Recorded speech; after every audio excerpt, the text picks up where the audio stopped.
antes de que el primer aliento humano llenara un par de pulmones, antes de que el sol proyectara su primer rayo de luz sobre el pacífico jardín del Edén, incluso antes de que el propio tiempo comenzara a tejer el tapiz de la historia. Se libró una guerra. No fue un conflicto en el barro de un mundo joven, sino en los mismos bastiones resplandecientes de la eternidad. Una guerra en el cielo. Esta es la historia no contada del origen del pecado. No es la historia de un demonio con cuernos y un tridente que surgió de la nada. Es la tragedia de la criatura más magnífica de Dios. La historia del ángel más brillante, aquel llamado Lucifer, el portador de luz, el hijo de la mañana que eligió voluntariamente la oscuridad sobre la luz. Para entender la caída, primero debemos comprender la altura desde la que se produjo.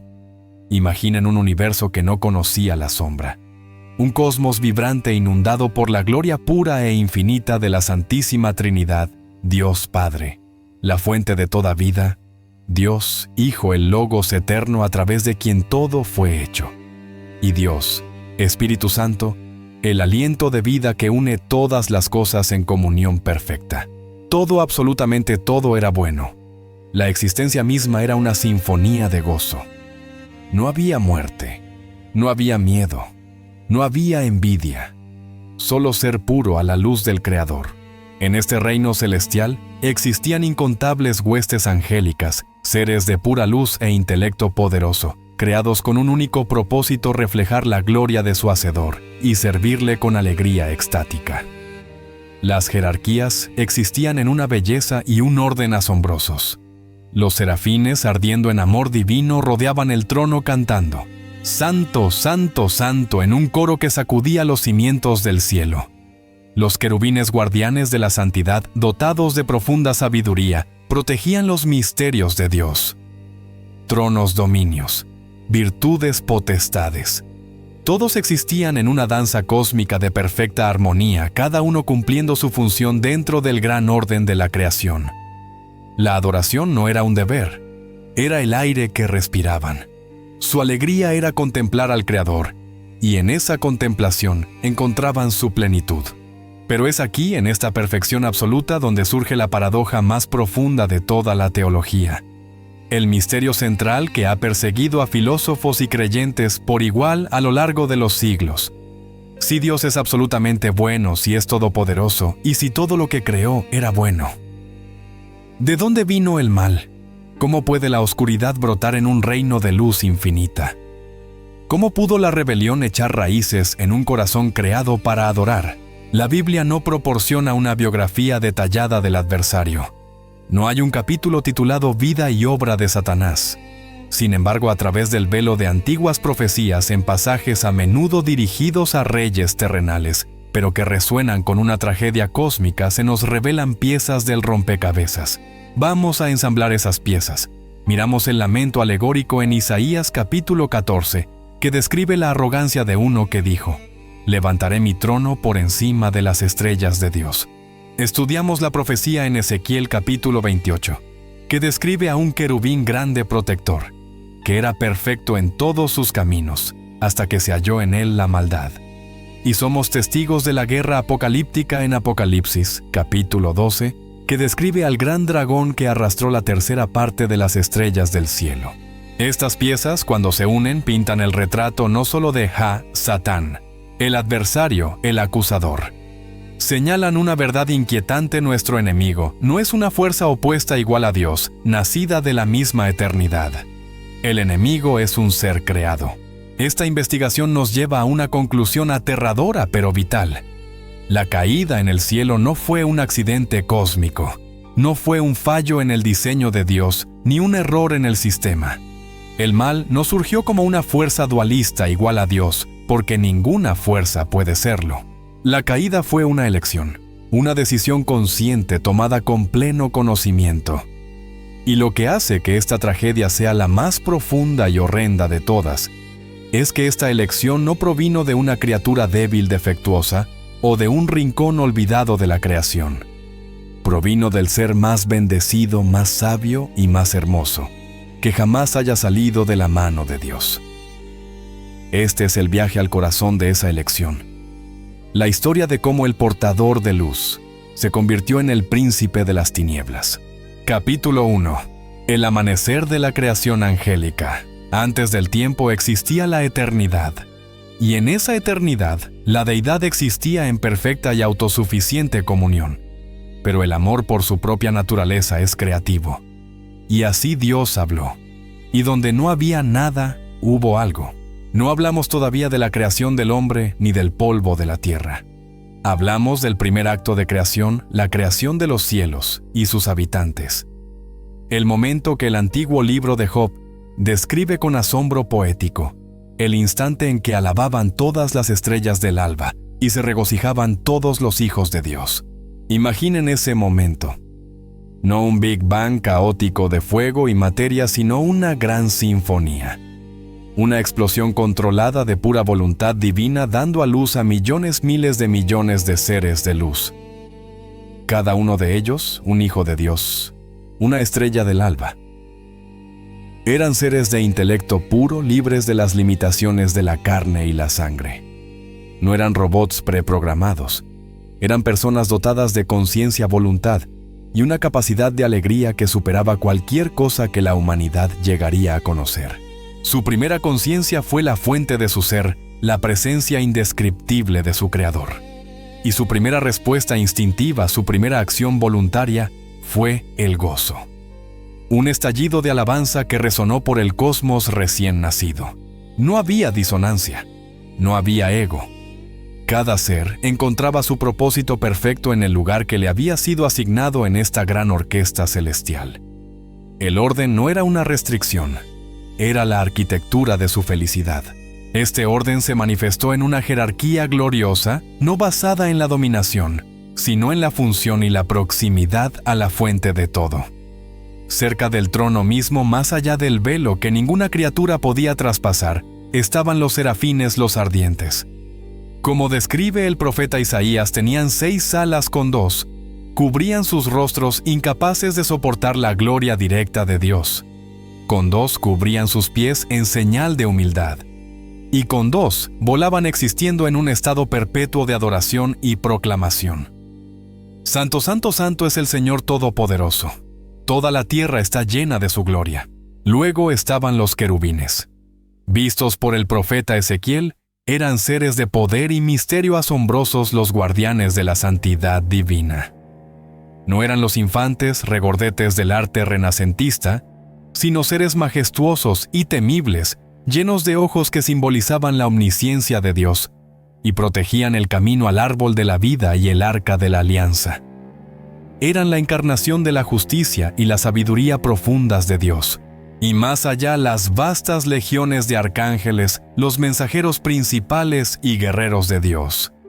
Nombres que resonarían a través de la historia humana: Gabriel, el heraldo de las noticias divinas, aquel que traería mensajes de misericordia y redención. Y Miguel, el gran príncipe guerrero, el protector de la fidelidad a Dios.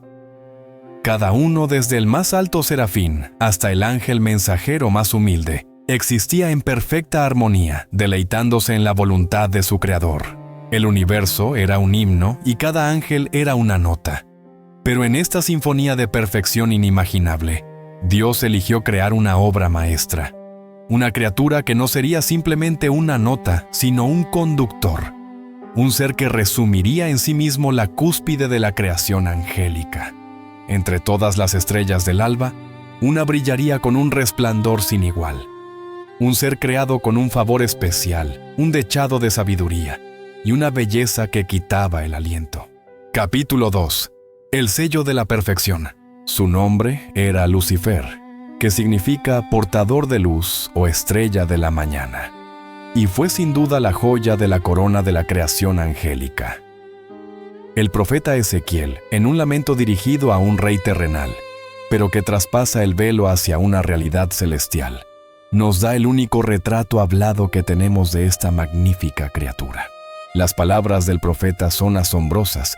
Tú eras el sello de la perfección, lleno de sabiduría y acabado de hermosura. Esto no describe a un ángel cualquiera, describe la cúspide. Él era el sello, la firma misma de la habilidad creativa de Dios en el reino angélico.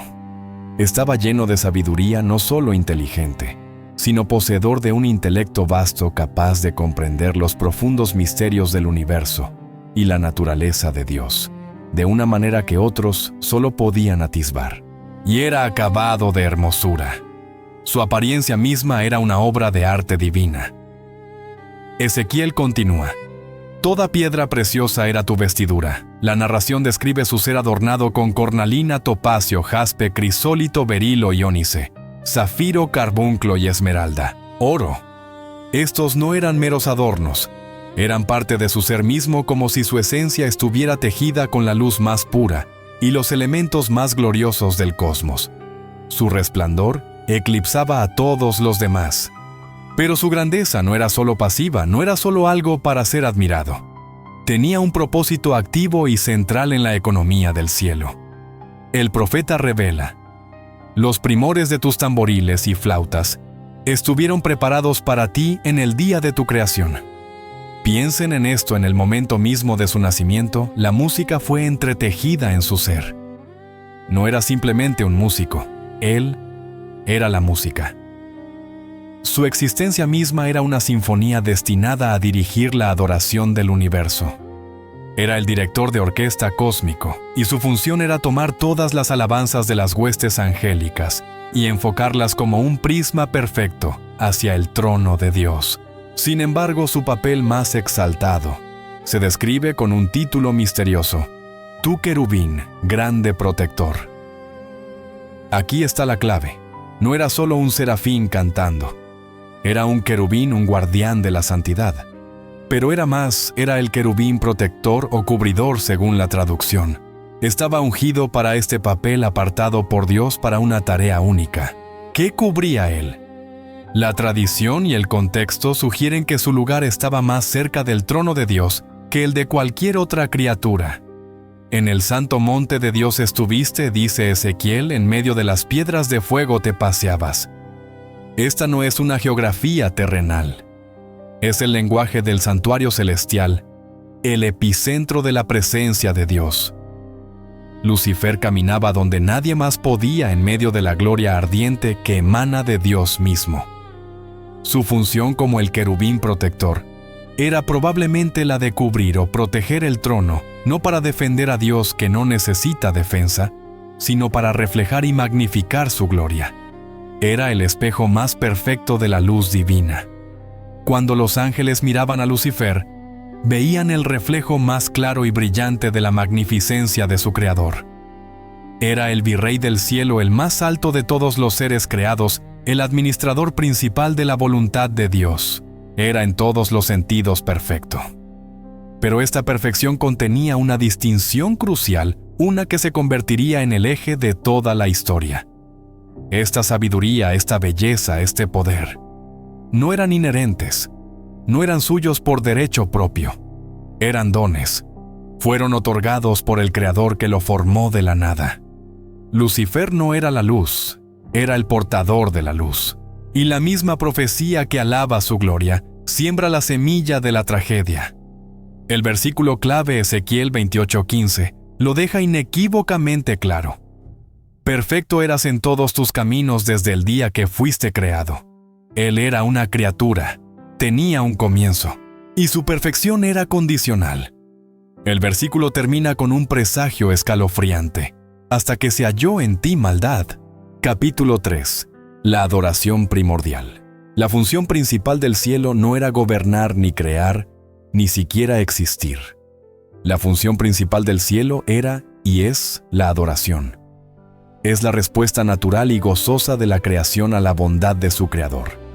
Y en el centro de esta respuesta universal estaba Lucifer. Recordemos que los primores de sus tamboriles y flautas fueron creados en él. Esto es más profundo de lo que podemos imaginar. No es que le dieran un instrumento, es que él era el instrumento. Su misma voz, su mismo ser, estaba diseñado para ser el pináculo de la expresión musical.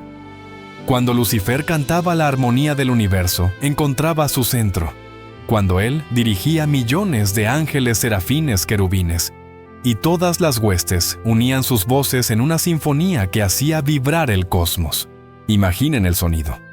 No solo música, sino la expresión audible de la alegría pura. Armonías tan complejas y hermosas que cualquier obra maestra humana parecería una nota discordante en comparación. Era el sonido de la gratitud perfecta del amor puro, de la satisfacción total. Y Lucifer era el maestro de ceremonias de esta celebración eterna. Era su función más elevada, su mayor deleite.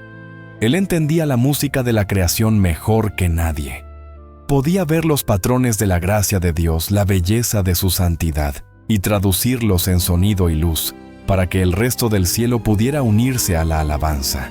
En este estado, el cielo existía en una armonía absoluta. Cada ángel, desde el más poderoso hasta el más simple, encontraba su mayor alegría no en su propio ser, sino en reflejar la gloria de Dios y servir a su propósito. El servicio no era esclavitud, era libertad. Era la alegría de funcionar exactamente para lo que fuiste diseñado.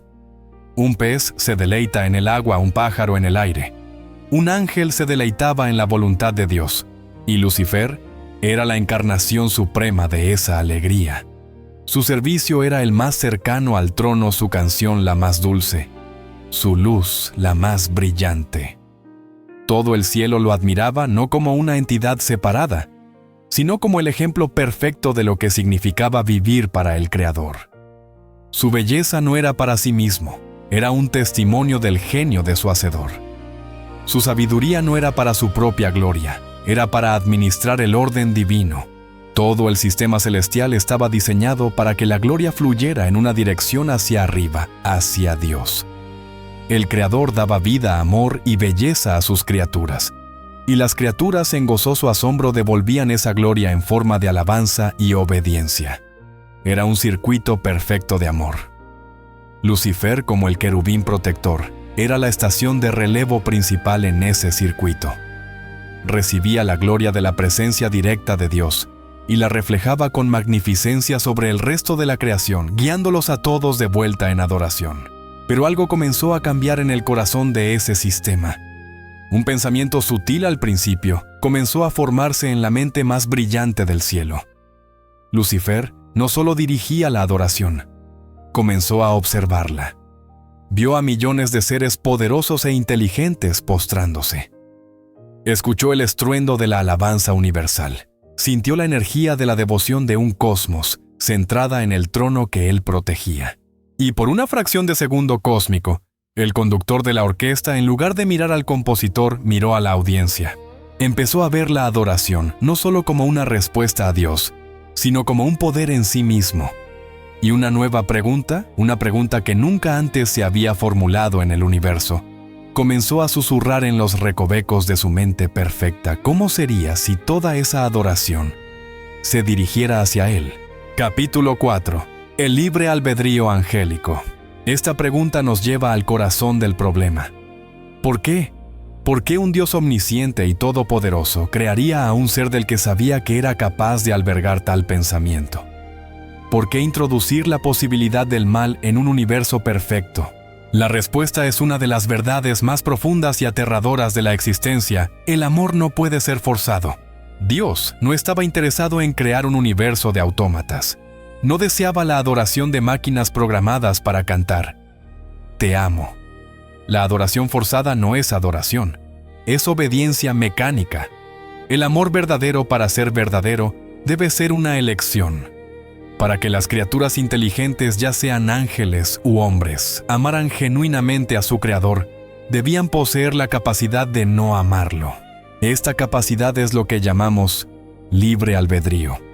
No es un defecto en el sistema, es la característica más elevada del sistema. Es el regalo más grande que Dios pudo dar a sus criaturas, porque es lo que más se asemeja a Él. Dios es libre, y Él creó seres a su imagen en el sentido espiritual que también pudieran ser libres. Pero este regalo, el regalo de una voluntad genuinamente libre, es también el riesgo más grande del universo. Con la libertad de amar viene inherentemente la libertad de no amar. Con la libertad de elegir el bien, viene la capacidad de elegir lo contrario. Dios, en su infinita sabiduría, determinó que un universo donde el amor podía ser elegido libremente, incluso con el riesgo de ser rechazado, era infinitamente superior a un universo de robots obedientes que no tenían otra opción. La mayoría de las huestes angélicas usaron este libre albedrío para hacer lo que era natural. Eligieron la fuente de su propia alegría, su creador. Su libertad encontró su máxima expresión en la alegre sumisión a aquel que los hizo. Pero Lucifer era diferente. Fue creado con una capacidad intelectual sin parangón. Su conciencia de sí mismo era más profunda que la de cualquier otra criatura. Y aquí el don comenzó a convertirse en una trampa. Lucifer, con su intelecto incomparable, no solo era consciente de Dios, se volvió intensamente consciente de sí mismo. Comenzó a analizar su propia existencia, contempló su belleza y la comparó con todo lo demás que veía. Vio que era más hermoso. Contempló su sabiduría y se dio cuenta de que era más vasta. Vio su posición y entendió que era la más alta. Su conciencia de sí mismo, un don destinado a nacer su adoración más profunda y personal, comenzó a transformarse en autoadmiración. Este es el peligro de la autoconciencia. El intelecto de Lucifer era tan vasto que podía reflexionar sobre sí mismo, y comenzó a enamorarse de lo que veía. La belleza que le fue dada como un espejo para reflejar a Dios se convirtió en un ídolo. Empezó a verse a sí mismo no como el portador de luz, sino como la fuente de la luz. Este fue el momento de la ignición. No fue un acto externo, no hubo una declaración pública de guerra, no hubo un desafío abierto. Todavía. Fue un cambio interno, un giro sutil en la perspectiva, un acto de contemplación que se agrió. La tragedia se resume en una sola frase de la profecía de Ezequiel. Se enalteció tu corazón a causa de tu hermosura. Ese fue el momento. El instante en que el querubín más glorioso de Dios miró su propio reflejo y lo prefirió al rostro de su creador.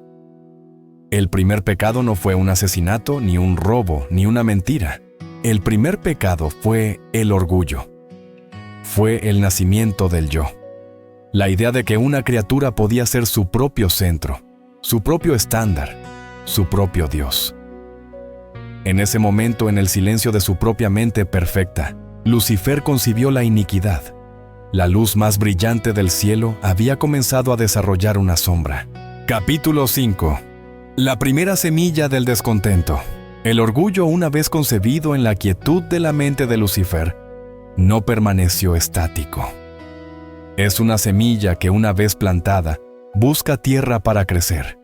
Y la tierra más fértil que encontró fue la propia mente del querubín. El acto de mirarse en el espejo ya no era una reflexión de gratitud hacia su hacedor. Se convirtió en un acto de autoadmiración. Comenzó a dedicar tiempo a la contemplación de su propio ser. Vio la forma en que la luz pura de la gloria de Dios se refractaba a través de su forma enjollada, creando espectáculos de color que ningún otro ángel podía igualar. Escuchó las armonías que emanaban de su ser, la música tejida en su misma esencia. Sintió el poder de su intelecto, una vasta conciencia que podía abarcar los secretos del cosmos, comprender las leyes de la física celestial y la teología de la existencia. Y entonces hizo lo impensable. Dejó de compararse con los otros ángeles, una comparación en la que siempre salía victorioso, y comenzó a compararse con Dios.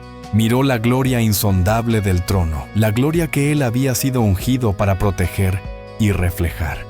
Y luego se miró a sí mismo. Y en el abismo de su mente brillante pero ahora corrupta, la línea entre el Creador y lo creado comenzó a difuminarse. Él es sabio, pensó, pero yo también lo soy. Él es poderoso, razonó, y yo comando legiones. Él es hermoso, susurró para sí mismo, y yo soy el sello de la perfección. La gratitud se marchitó y fue reemplazada por la contabilidad. Empezó a sentir que su gloria no era un regalo, era algo merecido. Este es el momento exacto que el profeta Ezequiel lamenta. Se enalteció tu corazón a causa de tu hermosura, corrompiste tu sabiduría a causa de tu esplendor. Su propia brillantez lo cegó. Su luz interna le impidió ver la fuente infinita de esa luz. La herramienta de su mayor servicio se convirtió en el arma de su propia destrucción. Pero, ¿cuál fue el catalizador? ¿Qué evento específico transformó este orgullo latente, esta autoadmiración interna, en una rebelión activa? La Biblia guarda silencio sobre el detonante preciso, pero muchos teólogos, al conectar los hilos de toda la Escritura, apuntan a una revelación divina que sacudió a Lucifer hasta lo más profundo de su ser, la revelación del plan eterno de Dios. No era un plan B, no era una reacción a un problema. Desde antes de la fundación del mundo, el plan de la deidad era que el Hijo, el Logos eterno, la segunda persona de la Trinidad, un día se convertiría en el centro de todas las cosas de una manera nueva y radical. El plan era que el Hijo se uniría no a la naturaleza angélica superior y gloriosa, sino a una creación futura, una criatura visiblemente inferior al hombre. Se le reveló a Lucifer que estos nuevos seres, la humanidad, serían creados a imagen y semejanza de Dios, de una manera única y personal. Y lo que fue aún más impactante, que el propio Hijo de Dios, el Verbo eterno, se haría uno de ellos, y que los ángeles, incluido el poderoso querubín protector, el glorioso portador de luz, estarían destinados a servir a estos seres redimidos, como se insinúa en la carta a los Hebreos, capítulo 1, que pregunta: ¿no son todos los ángeles espíritus ministradores enviados para servicio a favor de los que serán herederos de la salvación? Para la mente de Lucifer, esto fue más que un insulto. Fue una humillación cósmica. Era una irracionalidad. Él, el sello de la perfección, tendría que inclinarse ante criaturas hechas de barro y polvo. Él, la estrella de la mañana, tendría que servir a seres que ni siquiera existían. Todavía seres que serían capaces de pecar y fallar. Él, el más cercano al trono, vería al Hijo de Dios compartir la gloria no con él, sino con esta raza débil, frágil y terrenal. En su perspectiva distorsionada, esto era fundamentalmente injusto. Era un desorden. Rompía la jerarquía lógica del universo que él tanto valoraba y en la que él estaba en la cúspide, justo debajo de Dios. El amor de Dios por esta futura humanidad le pareció un favoritismo ilógico, un capricho. Y en ese instante, la admiración por sí mismo se fusionó con un profundo resentimiento hacia su Creador. El orgullo floreció en envidia. La adoración que una vez dirigió con gozo se agrió en su corazón y se convirtió en amargura. La semilla del descontento había brotado y ahora era una raíz venenosa que se aferraba a su ser. Lucifer sintió por primera vez en la historia de la eternidad que Dios estaba equivocado y que él, Lucifer, tenía razón. Capítulo 6. Los 5. Yo subiré del destino. Este resentimiento interno no podía contenerse. La iniquidad, una vez concebida, inevitablemente da a luz a la rebelión. La transición del pensamiento corrupto a la intención declarada se captura de manera escalofriante en el capítulo 14 del profeta Isaías. Como en Ezequiel, el pasaje es un lamento dirigido a un tirano humano, el rey de Babilonia. Pero el lenguaje que usa trasciende cualquier ambición terrenal. La caída descrita es demasiado grande, la altura demasiado vasta para referirse solo a un hombre. La iglesia primitiva y los eruditos a lo largo de la historia han visto en estas palabras el eco de la declaración de guerra original de Lucifer. El pasaje comienza con un lamento fúnebre por el que ha caído. ¿Cómo caíste del cielo, oh lucero, hijo de la mañana? Cortado fuiste por tierra tú que debilitabas a las naciones. Isaías nos da su nombre, lucero Lucifer, la estrella de la mañana, y diagnostica la raíz de su caída, una serie de 5 declaraciones de voluntad propia, que se oponen directamente a la voluntad de Dios. Es el manifiesto del orgullo, la carta magna de la rebelión. El narrador debe desglosar estas 5 declaraciones no como poesía, sino como un plan de batalla deliberado. Tú que decías en tu corazón, subiré al cielo. Este es el primer yo subiré. Es la ambición por la posición. Lucifer ya estaba en el cielo, en la cima. Pero esto no significa un ascenso geográfico. Significa un ascenso en autoridad. No le bastaba ser el querubín ungido. Quería el trono mismo. Quería dejar de ser el servidor más alto para convertirse en el soberano. En lo alto, junto a las estrellas de Dios, levantaré mi trono. Este es el segundo. Yo subiré. Es la ambición por el poder. Las estrellas de Dios es una referencia poética clara a los otros ángeles, sus compañeros. Esto no era una búsqueda solitaria. Lucifer no solo quería ascender, quería gobernar. Quería colocar su autoridad por encima de todas las demás huestes creadas. Quería que los ángeles que antes lo seguían en adoración a Dios, ahora lo siguieran en sumisión a Él. Quería reorganizar el cosmos a su alrededor. Y en el monte del testimonio me sentaré en los extremos del norte. Este es el tercer. Yo subiré expresado como me sentaré. Es la ambición por la autoridad legítima. En la cosmología antigua, los extremos del norte era una expresión idiomática para la morada de la deidad suprema, el lugar de la asamblea divina. Lucifer está declarando su intención de tomar el asiento de Dios, el lugar donde se emiten los decretos, donde se establece la ley. No solo quería poder, quería el derecho a definir la realidad, a decidir qué era bueno y qué era malo. Quería ser la autoridad moral suprema. Sobre las alturas de las nubes subiré. Este es el cuarto yo subiré. Es la ambición por la gloria. Las alturas de las nubes es otra referencia a la gloria manifiesta de Dios, la Shekinah, la nube de gloria que representa su presencia santa e inaccesible.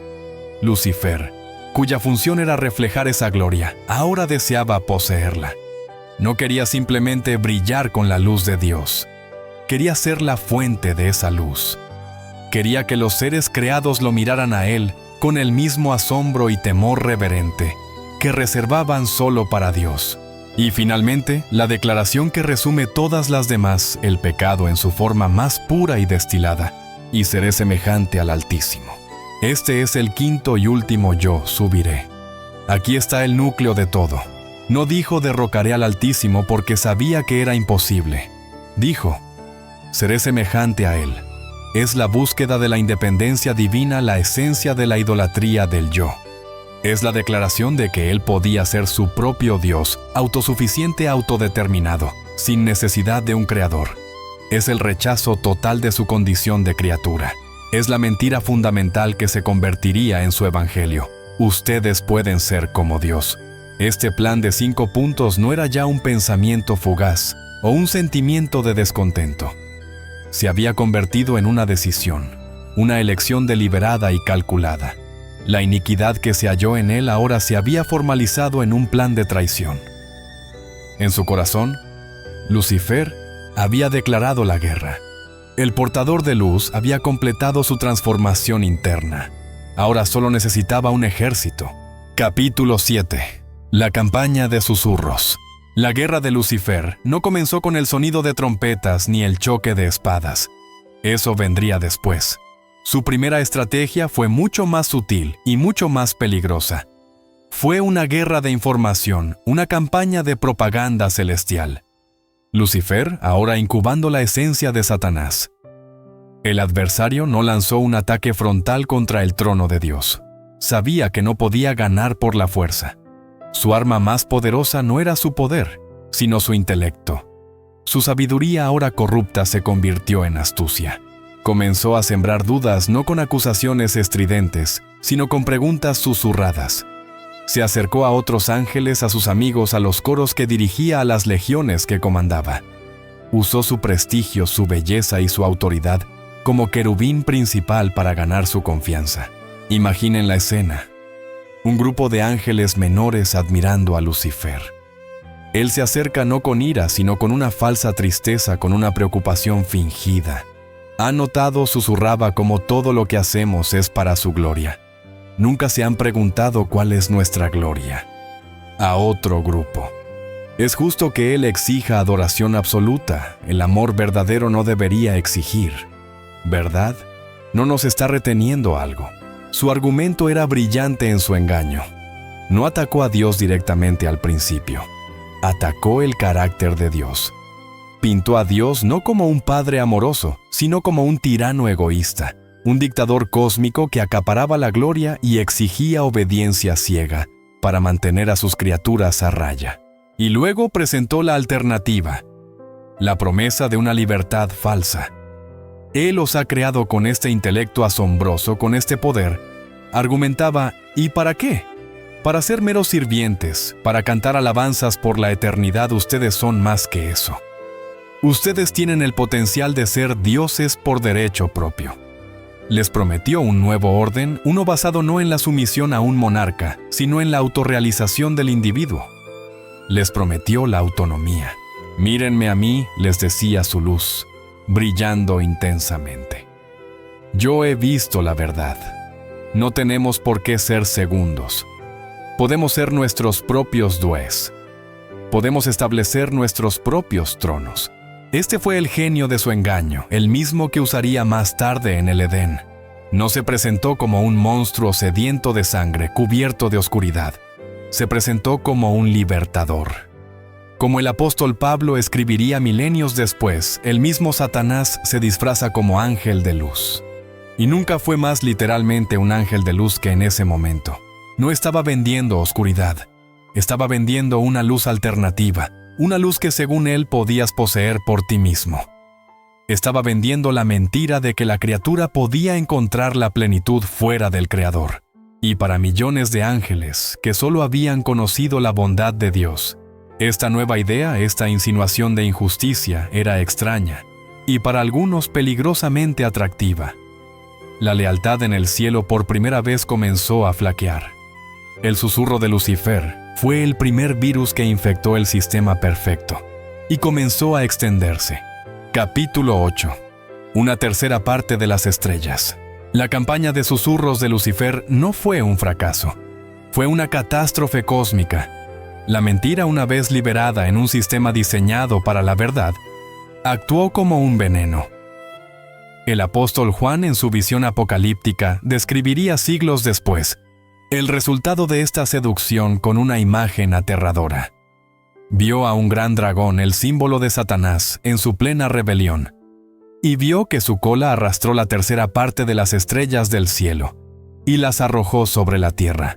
Debemos entender este lenguaje. Las estrellas del cielo no son globos de gas inanimados. En el lenguaje profético, las estrellas son un símbolo constante de los seres angélicos, los hijos de Dios, que cantaron en la creación. Lo que Juan vio fue el resultado de la traición de Lucifer. Su influencia, su poder de persuasión, su carisma corrupto, fue tan poderoso que logró arrancar del firmamento de la lealtad a una porción inimaginable de las huestes celestiales. No hablamos de un puñado de ángeles descontentos. Hablamos de una tercera parte. La escala es casi imposible de comprender para la mente humana. Millones sobre millones. Quizás miles de millones, o incluso billones de seres de luz pura, intelectos poderosos y voluntades libres. Estos no eran ángeles débiles o estúpidos. Eran seres que habían existido en la presencia directa de la gloria de Dios. Habían visto su bondad. Habían cantado en su coro. Y aún así, eligieron creer la mentira de la criatura sobre la verdad del Creador. Eligieron la promesa de autogobierno sobre la alegría del servicio. Fueron seducidos por el argumento de Lucifer de que Dios los estaba limitando, de que eran dignos de más. En el querubín ungido ya no veían a un siervo de Dios. Veían a un libertador que les ofrecía la oportunidad de tomar su propio destino en sus manos. El gran engaño había funcionado. Lucifer les ofreció una alternativa a Dios, y una tercera parte del cielo la aceptó. Su rebelión ya no era un secreto guardado en su propio corazón. Se había convertido en un movimiento, una facción, un ejército de desleales. El resultado fue la fractura de la perfección. La atmósfera misma del cielo, que una vez fue el aire de la armonía pura, se volvió pesada y tensa. La música, el pulso de la eternidad, se volvió disonante. Allí donde solo había habido confianza y amor, ahora crecía la sospecha. Imaginen la escena. Los coros celestiales, antes unidos en una sola voz, ahora estaban divididos. Algunos cantaban con un fervor renovado al trono, mientras que otros permanecían en silencio con sus corazones vueltos hacia el querubín caído. Las legiones angélicas que antes se movían como un solo cuerpo para ejecutar la voluntad de Dios, ahora estaban partidas. Los ángeles comenzaron a mirarse unos a otros, no con la comunión del propósito compartido, sino con la incertidumbre de la lealtad dividida. ¿Estás con Él? ¿O estás con Él? El cielo. El hogar de la alegría perfecta experimentó sus primeras emociones oscuras, la traición, la tristeza, la confusión, la tensión de una guerra fría que se gestaba. La comunión se rompió, las filas se estaban formando. Dos bandos distintos ahora existían en el reino que solo había conocido la unidad. De un lado, los que permanecían fieles a su Creador, horrorizados y entristecidos por la rebelión de sus hermanos. Del otro, los seguidores de Lucifer ahora unidos a él, por el orgullo compartido y la promesa de una nueva soberanía. El tiempo de los susurros y las insinuaciones había terminado. La elección se había hecho. La lealtad de cada ángel había sido probada y cada uno había elegido su bando. La línea había sido trazada no en el suelo celestial, sino en el corazón de cada ser. La rebelión de Lucifer ya no era un simple descontento, era una secesión declarada. El universo perfecto estaba ahora irrevocablemente dividido. Capítulo 9. El alzamiento de Miguel. Mientras la tensión partía la armonía del cielo, y mientras Lucifer consolidaba su facción de rebeldes, contando sus millones de estrellas recién adquiridas, la lealtad requería una voz. La verdad necesitaba un campeón. Si la rebelión nació de la criatura más alta, la respuesta leal también vendría de las filas de los creados. Entre las vastas jerarquías de ángeles, había uno que encarnaba el principio opuesto al de Lucifer. Si Lucifer era el querubín protector, este era un arcángel, un príncipe guerrero, el general de las huestes de Dios. Su nombre no era una descripción de su apariencia, sino un grito de guerra, una pregunta retórica que resonaba con el poder de la verdad absoluta. Su nombre era Miguel Micael. En el idioma hebreo, Micael no es una declaración, es una pregunta: ¿quién como Dios? Esta pregunta era la respuesta directa, el antídoto perfecto para el veneno de Lucifer. El pecado de Lucifer, resumido en sus 5 «yo subiré», culminaba en la declaración «seré semejante al Altísimo». Lucifer, en su orgullo, se miró a sí mismo y dijo: «Yo soy como Dios». Miguel, en su lealtad, miró al Creador y proclamó a todo el cielo: «¿Quién es como Dios?». Era una declaración de que Dios es incomparable, insustituible y supremo. Era el reconocimiento de que la criatura, no importa cuán gloriosa, no importa cuán poderosa, no importa cuán hermosa no es, ni nunca podrá ser la fuente de su propia existencia. Mientras Lucifer reunía a sus seguidores con promesas de autoglorificación, Miguel se puso en pie. No en su propio nombre, no por su propio poder. Se puso en pie como el defensor del honor de Dios. En medio de la confusión y los susurros de traición, la voz de Miguel resonó con la claridad del metal puro. Reunió a las legiones leales. Los 2/3 de los ángeles que no habían doblado la rodilla ante el orgullo del querubín encontraron a su líder. Vieron en Miguel no a un político que buscaba el poder, sino a un siervo que defendía la verdad. Él no les ofreció tronos, les ofreció el deber. No les prometió la autogobernanza. Les recordó el gozo de servir al único rey verdadero. Este no fue un enfrentamiento entre dos iguales. Nunca lo fue. Lucifer era por creación quizás más poderoso, más sabio y más glorioso que Miguel. Era el querubín ungido.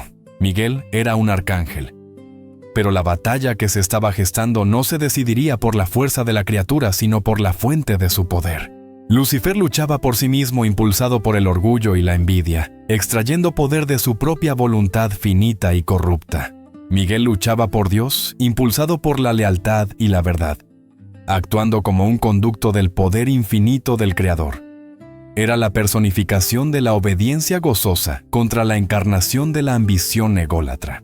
La confrontación era inevitable. La guerra verbal de propaganda estaba a punto de terminar. Las facciones estaban formadas. Los líderes de ambos bandos habían dado un paso al frente. El bando de la rebelión tenía a la estrella de la mañana, el ser creado más magnífico.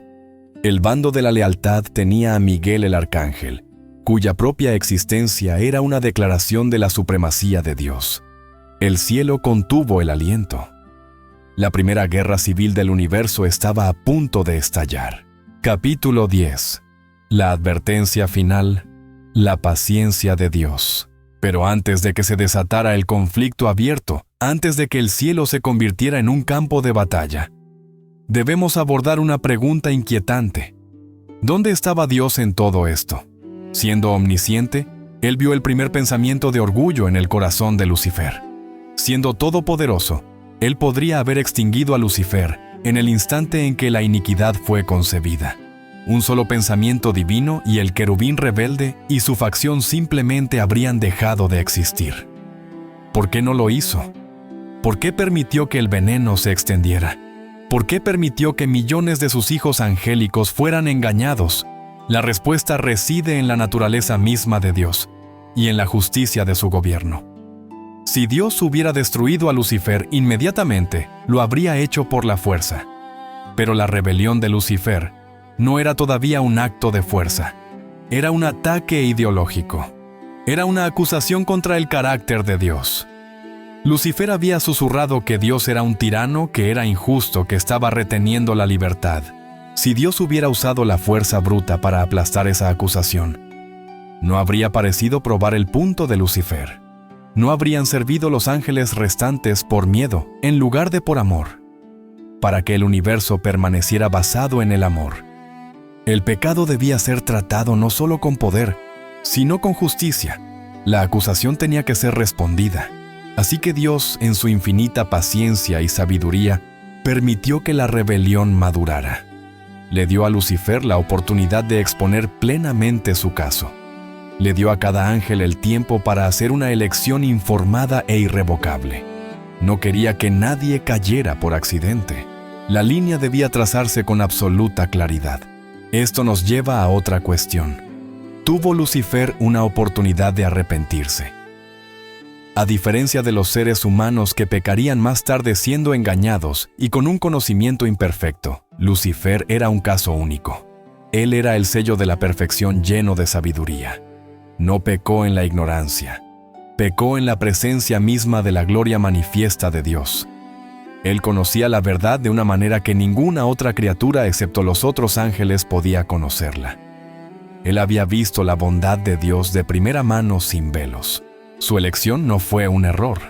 Fue una decisión fundamental de su naturaleza. El orgullo no era algo que él tenía. Se convirtió en lo que él era. Su rebelión no fue un acto aislado, sino una redefinición completa de su propio ser. Su corazón se endureció más allá de la posibilidad de redención. Había mirado la luz infinita del Creador, y con pleno conocimiento la había rechazado, prefiriendo la luz finita de su propio reflejo. La paciencia de Dios, por lo tanto, no era una espera de su arrepentimiento, sino un permiso para que su elección se manifestara plenamente, para que todo el cielo viera la verdadera naturaleza del pecado. Dios permitió que Lucifer revelara la consecuencia final de su propia filosofía, que el egoísmo llevado a su conclusión lógica solo conduce a la anarquía, el conflicto y la oscuridad. El tiempo de la paciencia estaba terminando. Lucifer, habiendo recibido toda la cuerda que necesitaba, había consolidado su posición. Rechazó cualquier noción de gracia o retorno. Su elección estaba sellada, y ahora la justicia de Dios requería que se actuara. Capítulo 11. La naturaleza del pecado original. Antes de que la guerra estalle, debemos detenernos y analizar la naturaleza de lo que acaba de nacer. El universo nunca había conocido el pecado. Era un concepto inexistente. Y el primer pecado, el pecado original de Lucifer, es la plantilla de todos los pecados que vendrían después. ¿Qué fue exactamente este pecado? No fue un acto físico, no fue un asesinato, no fue un robo, no fue una mentira dicha a otro, aunque eso vendría después. El primer pecado fue enteramente interno. Fue el acto de poner el yo en el centro del universo. Toda la creación había sido diseñada para operar en un principio fundamental. Dios es el centro.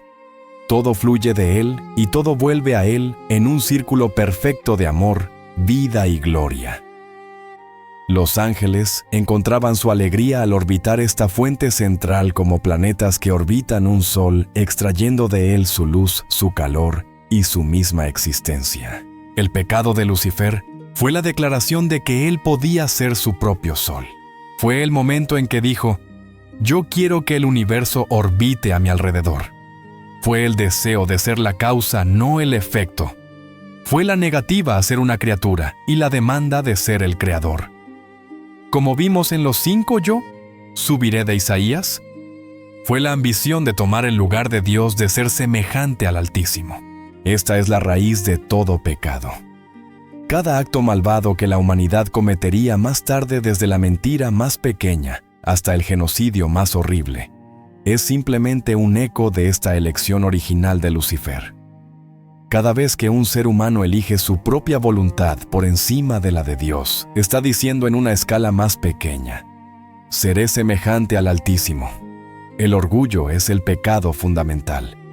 Todos los demás pecados son simplemente sus síntomas. En el instante en que Lucifer hizo esta elección, en el momento en que su corazón se enalteció, se produjo una consecuencia inmediata y catastrófica, mucho antes de que fuera expulsado. Se separó a sí mismo de la fuente de toda vida. Dios es vida. Dios es luz. Dios es amor. Son su naturaleza. Al rechazar a Dios como su centro, Lucifer se desconectó de esa fuente. Fue como si una lámpara gloriosa decidiera que ya no necesitaba la electricidad que la alimentaba. El resultado fue inevitable. Su luz no se apagó de inmediato, pero comenzó a consumirse a sí misma. Su gloria, que antes era un reflejo puro, se volvió febril y corrupta. Su belleza, separada de la bondad que la sustentaba, comenzó a deformarse, convirtiéndose en una máscara grotesca de su antiguo esplendor. Su sabiduría, divorciada de la verdad, se agrió y se convirtió en astucia y engaño. Él seguía siendo poderoso, sí. Seguía siendo brillante. Pero ahora era un poder dedicado a la destrucción en lugar de a la creación. Era una brillantez dedicada al engaño en lugar de a la verdad. La transformación había comenzado. El ser conocido como Lucifer, el portador de luz, había muerto por elección propia, y en su lugar un nuevo ser comenzó a actuar: Satanás, el adversario. El padre de la mentira. Su esencia misma se había convertido en la antítesis de Dios. Donde Dios crea, Él busca destruir. Donde Dios ama, Él odia. Donde Dios habla verdad, Él susurra mentiras. El pecado original no fue solo una mala elección, fue un suicidio ontológico y el nacimiento del mal. Capítulo 12. La declaración de guerra. Clímax del acto segundo. El período de la Guerra Fría en el cielo había terminado. La paciencia de Dios había permitido que la rebelión de Lucifer se revelara plenamente, por lo que era una traición fundamental contra el orden del universo. Las facciones estaban formadas. Los líderes Miguel y Lucifer habían surgido. La naturaleza del pecado se había manifestado. Ya no era tiempo de susurros, insinuaciones o debates teológicos. La elección de Lucifer, ahora respaldada por una tercera parte de las huestes celestiales, ya no podía ser contenida como una simple filosofía disidente. Se había convertido en un desafío directo y abierto a la soberanía del Creador. El momento de la ruptura había llegado. Lucifer, ahora consumido por su orgullo y plenamente identificado como Satanás, el adversario, dio el paso final. Ya no era suficiente con creer que era igual a Dios. Ahora tenía que actuar como tal. Él y su vasta legión de ángeles caídos, todavía resplandecientes con su gloria robada, hicieron un movimiento colectivo. Fue una declaración pública de secesión. Un desafío formal al trono. Los rebeldes dejaron de participar por completo en la adoración de Dios. Sus voces, que antes dirigían la sinfonía celestial, ahora se unieron en un himno diferente, un himno de autoalabanza, un coro dedicado a su nuevo señor Lucifer. Fue el acto final de blasfemia, un intento de establecer un trono rival dentro de los mismos recintos sagrados del cielo. Lucifer intentó cumplir su promesa. En lo alto junto a las estrellas de Dios, levantaré mi trono. Esta acción fue una declaración de guerra. Era un acto que no podía ser ignorado. La santidad misma del cielo había sido violada. La presencia del pecado, ahora manifestada abiertamente como una rebelión organizada y una adoración idólatra, no podía seguir siendo tolerada en el lugar donde solo la santidad de Dios debía reinar. El cielo entero contuvo el aliento. El universo observaba. La paciencia de Dios había llegado a su límite justo. La justicia ahora exigía una purga. Por otro lado, Miguel y las 2/3 partes de los ángeles leales observaban horrorizados pero firmes.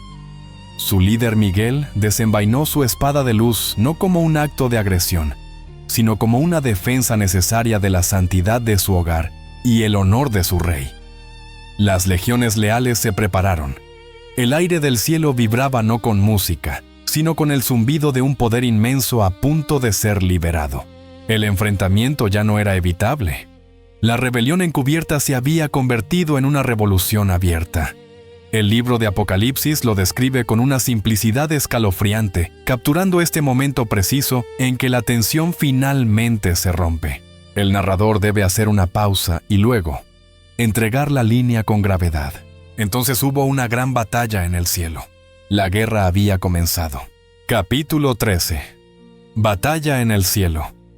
Apocalipsis 12. El momento de la confrontación final había llegado.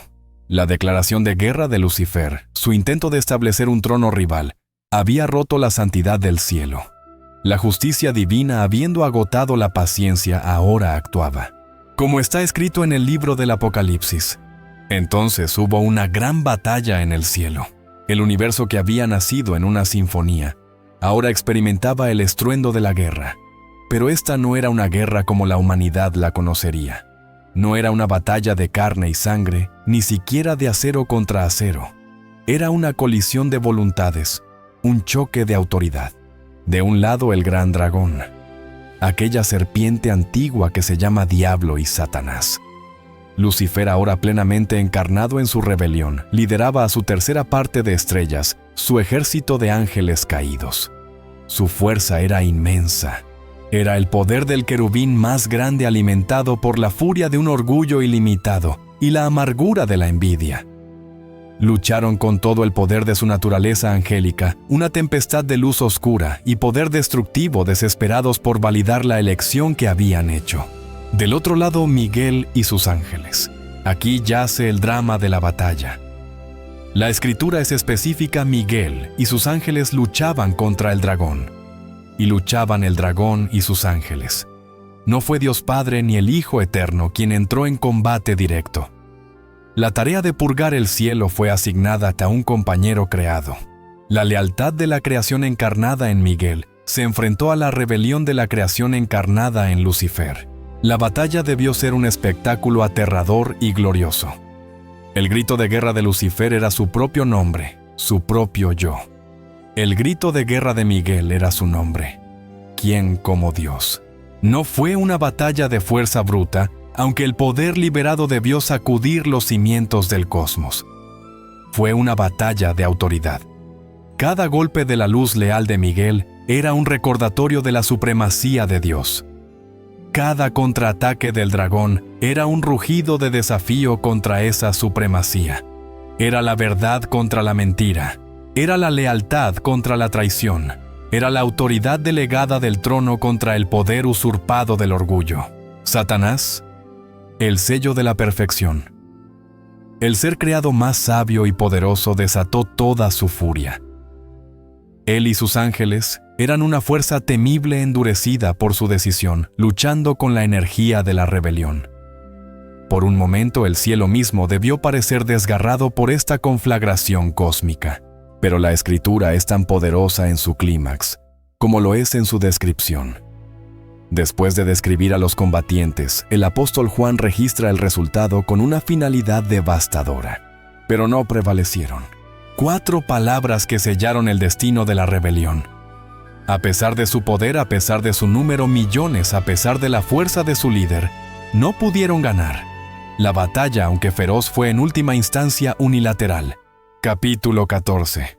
Ni se halló ya lugar para ellos. La declaración "pero no prevalecieron" es una de las declaraciones teológicas más importantes de toda la Escritura. ¿Por qué no prevaleció Lucifer? No fue porque Miguel fuera intrínsecamente más fuerte que él.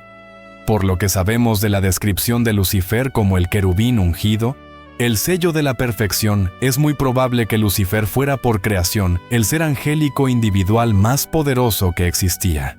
Satanás no perdió porque Miguel fuera más fuerte. Satanás perdió porque estaba luchando contra Dios. Miguel y sus ángeles no luchaban con su propio poder. Luchaban como instrumentos de la justicia divina. Luchaban en el nombre del Señor de los ejércitos. Su poder no era inherente, era la autoridad delegada del Todopoderoso. La fuerza de Lucifer, aunque vasta, era finita. Era la fuerza de una criatura. La fuerza de Miguel era la fuerza del Creador. Era finito contra infinito. La batalla en realidad se decidió en el instante en que Lucifer dijo: "Subiré". El conflicto militar fue simplemente la manifestación externa de una derrota que ya era una certeza metafísica. Una criatura no puede derrotar a su creador. La oscuridad no puede apagar la luz. La mentira no puede destruir la verdad. La derrota fue absoluta y la consecuencia fue inmediata. El libro de Apocalipsis continúa: "Ni se halló ya lugar para ellos en el cielo". Esta es la consecuencia más aterradora. El cielo no es simplemente una ubicación geográfica, es un estado de existencia definido por la presencia santa de Dios. Es el reino de la santidad, la verdad y el amor puros, el pecado, la rebelión, el orgullo, el odio. Estas cosas son la antítesis directa de la naturaleza de Dios. No pueden coexistir con Él. La presencia de Lucifer y sus ángeles rebeldes, ahora plenamente definidos por su pecado, se había convertido en una contaminación fundamental, una blasfemia intolerable para la atmósfera misma del cielo. Para que el cielo siguiera siendo el cielo, el pecado tenía que ser purgado. La luz por su propia naturaleza expulsa a la oscuridad. Ni se halló ya lugar para ellos. Habían elegido repudiar al Rey del cielo y al hacerlo, habían perdido su derecho a la ciudadanía celestial. Se habían vuelto fundamentalmente incompatibles con su hogar. Su presencia ya no era bienvenida. De hecho, ya no era posible. La justicia divina exigía su expulsión. La guerra estaba perdida. La derrota era total. Y ahora comenzaba la sentencia. Capítulo 15. Vi a Satanás caer como un rayo. La expulsión no fue una retirada ordenada. No fue una negociación de términos de rendición. Fue una ejecución de sentencia violenta, instantánea y humillante. Miles de años después, Jesús, al hablar con sus discípulos, les daría una visión de ese momento cósmico. Cuando los discípulos regresaron regocijándose de que incluso los demonios se les sujetaban en su nombre, Jesús les reveló lo que vio en la eternidad pasada. Les dijo: "Yo veía a Satanás caer del cielo como un rayo". Esta es la imagen de la caída. No como una hoja que cae suavemente, no como una estrella fugaz que se desvanece, sino como un rayo. Un rayo es poder puro, incontrolable y violento. Es una caída instantánea. Es un destello cegador que desgarra el cielo y se estrella contra la tierra. Es la imagen de una velocidad y una fuerza inmensas. Así fue la caída de Satanás. El ser más glorioso de la creación, el querubín ungido que caminaba entre las piedras de fuego, fue arrancado de su posición y arrojado con violencia cataclísmica. Fue una caída desde la altura más grande hasta la profundidad más baja. Fue despojado de su autoridad, despojado de su posición, despojado de su hogar. Fue arrojado desde el epicentro de la realidad, la presencia de Dios, hacia la nada, hacia el vacío. En esa caída su transformación se completó. La gloria que le quedaba, una gloria que solo podía existir en la presencia de Dios, se extinguió.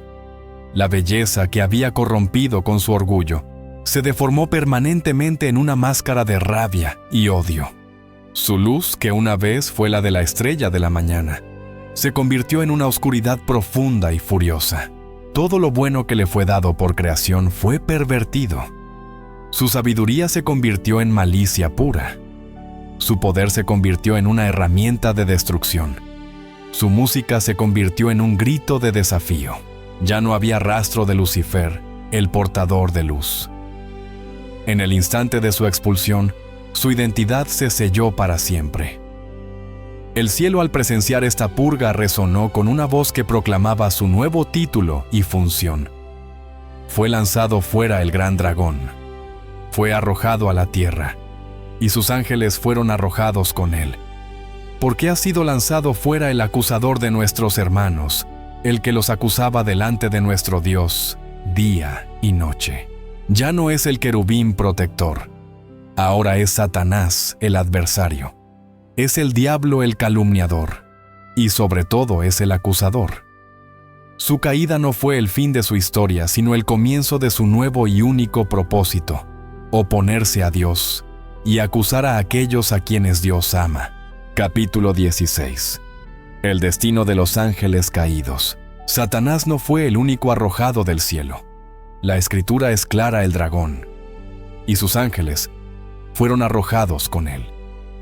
Una tercera parte de las huestes celestiales, millones de seres espirituales que habían elegido la traición sobre la lealtad, compartieron el destino de su líder. ¿Qué fue de ellos? La Biblia nos da vislumbres escalofriantes de su estado inmediato.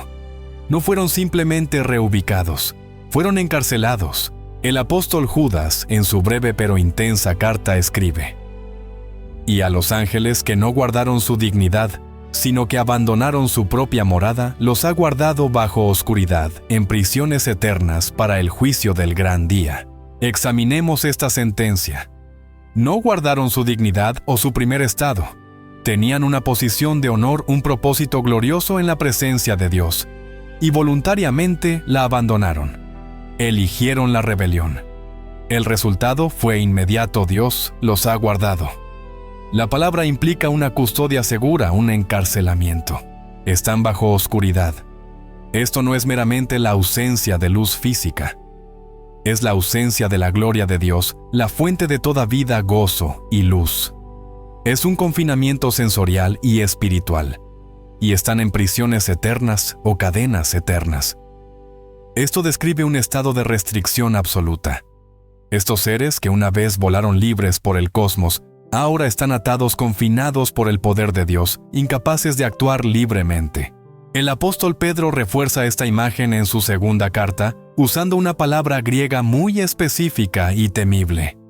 Pedro afirma que Dios no perdonó a los ángeles que pecaron, sino que arrojándolos al Tártaro, los entregó a prisiones de oscuridad para ser reservados hasta el juicio. Es vital entender este término. Pedro no usa la palabra Hades, el reino de los muertos humanos, ni Gehenna, el lago de fuego, el destino final. Él usa Tártaro. En la mitología griega, el Tártaro era un abismo, un pozo de castigo más profundo que el propio Hades, reservado para los enemigos divinos y los titanes. Pedro toma esta palabra para describir una prisión espiritual real, un calabozo de confinamiento absoluto, creado específicamente para estos rebeldes angélicos. Su caída no fue simplemente ser esparcidos por la tierra. Para la mayoría de ellos, parece su rebelión resultó en un encarcelamiento inmediato y severo. Están reservados, apartados en este lugar de oscuridad, esperando una fecha futura en el tribunal, el juicio final. Esto, por supuesto, plantea una paradoja. Si los ángeles caídos están encadenados en el Tártaro, ¿quiénes son los demonios y espíritus inmundos que vemos activos en los evangelios oprimiendo a la humanidad? ¿Y qué hay de Satanás mismo? El mismo Pedro que describe el Tártaro también advierte a los creyentes en su primera carta: vuestro adversario el diablo, como león rugiente, anda alrededor buscando a quien devorar.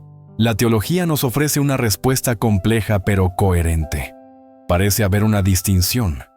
Satanás como el líder de la rebelión y ahora el príncipe de la potestad del aire, junto con una hueste de sus demonios subordinados, retiene un grado de libertad limitada. Es un león rugiente, sí, pero en una correa cósmica capaz de actuar solo dentro de los límites que Dios soberanamente le permite.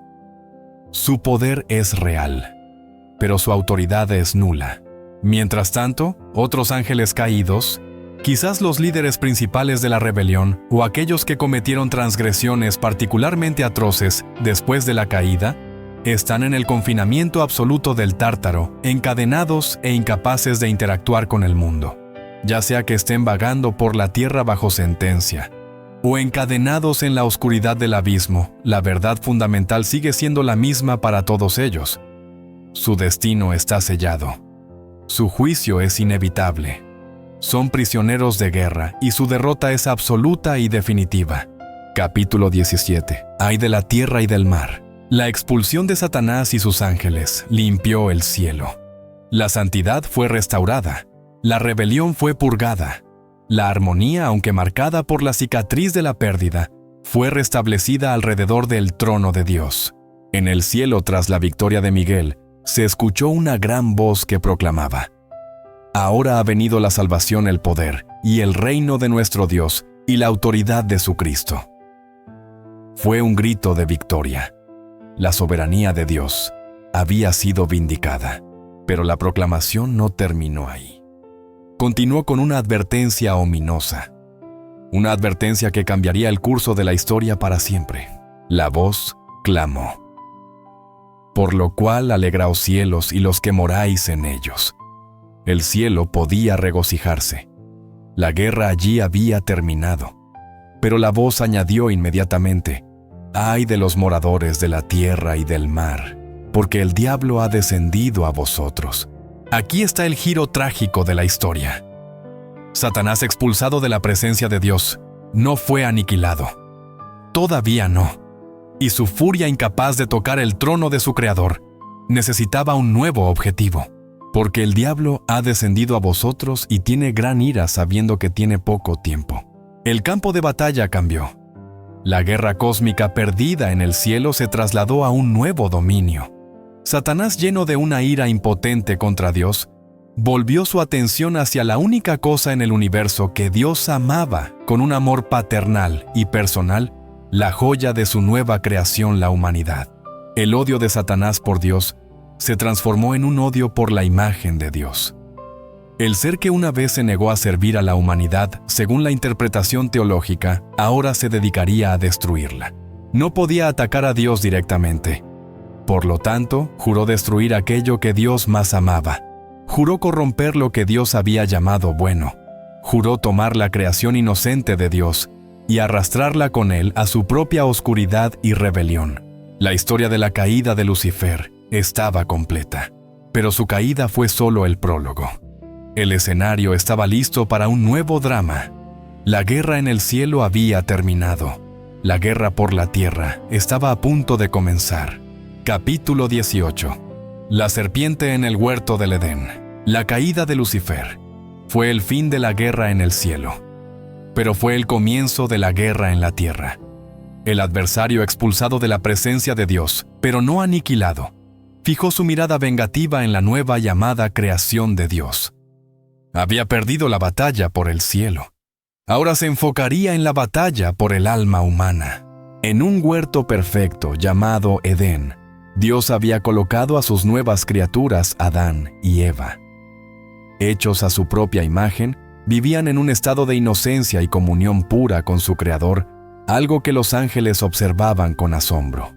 Este era el ser que Lucifer había despreciado, el ser al que se había negado a servir.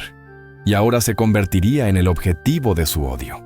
El libro del Apocalipsis conecta inequívocamente los dos eventos, identificando al gran dragón que fue arrojado del cielo, como la serpiente antigua que se llama Diablo, y Satanás, el cual engaña al mundo entero. El querubín caído no descendió a la tierra con truenos y relámpagos. Fiel a su naturaleza, descendió con un susurro. Se manifestó en el huerto como la serpiente descrita como la más astuta de todas las criaturas. Y la estrategia que utilizó contra Eva fue la fotocopia exacta de la filosofía que había engendrado su propia caída. No usó la fuerza, usó la duda. Su primer ataque fue una pregunta diseñada para socavar la autoridad y la bondad de Dios. Con que Dios os ha dicho, no comáis de todo árbol del huerto. Era una insinuación sutil. Dios les está reteniendo algo. Dios no es tan bueno como creen. Cuando Eva respondió con la verdad, Satanás pasó de la insinuación a la mentira directa. Una mentira doble que resumía su propio evangelio infernal. Primero, negó el juicio de Dios: no moriréis. En otras palabras, no hay consecuencias por la rebelión. Segundo, prometió la deificación, sino que sabe Dios que el día que comáis de él, serán abiertos vuestros ojos, y seréis como Dios sabiendo el bien y el mal. Escuchen esa promesa: seréis como Dios. Es la misma ambición que resonó en los pasillos del cielo: seré semejante al Altísimo. Lucifer en su caída se había convencido de que la verdadera libertad era la autodeterminación, ser su propio Dios. Ahora le estaba ofreciendo esta misma filosofía venenosa a la humanidad. Les estaba diciendo: no tienen que ser criaturas que obedecen. Pueden ser dioses que deciden por sí mismos.